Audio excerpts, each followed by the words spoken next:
records requests. We get a lot of requests to get, especially since I'm in Pennsylvania, DMV records. I will tell you that there are certain records that investigators can get and certain records that investigators cannot get.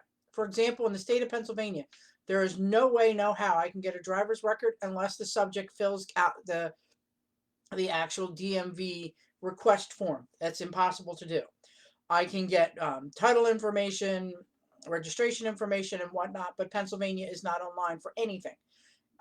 There's a process that has to be done.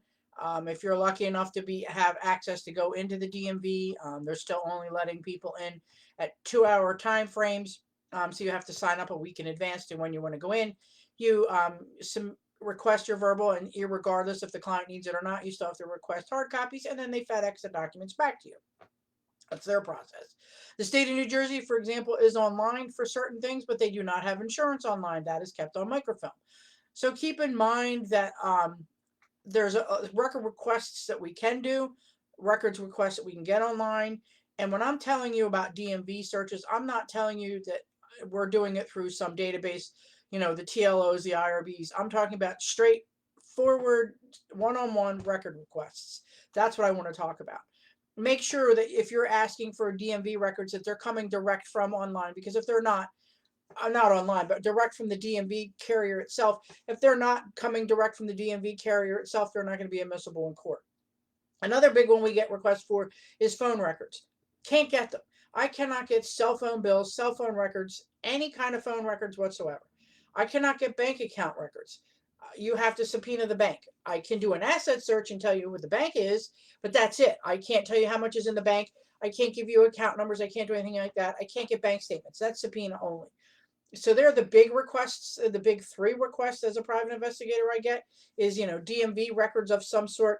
And again, when you're asking for DMV records, the general public cannot ask me for a DMV record. It has to be an insurance company or, a law firm. It can be, if there's, a hotel manager calls me and there's an abandoned vehicle in the parking lot, that's a different story. But I'm telling you, I've said this a million times, you guys get what you pay for. But you have to ask questions about what you're getting. A lot of the databases, will go online with the DMV, supposedly, allegedly, whatever.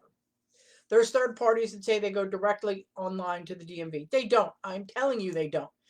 Pennsylvania does not report to these databases. And even if things do report to these databases, that information is old and outdated. I assure you this. I have compared apples to apples. I have done direct DMV and then I've done these databases, and the information is completely different.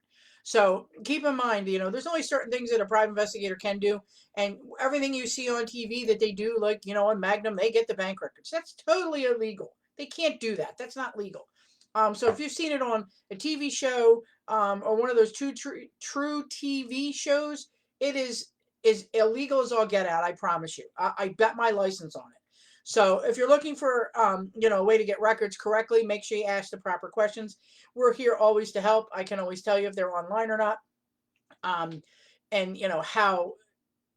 where the records come from. I'm not going to tell you how I do bank account searches or searches in general. So that kind of thing. But, I'm always here to help and answer questions. But today, the big one I've been getting the last couple of days is about record requests. So I figured I'd talk about it for a brief minute. Enjoy your Sunday.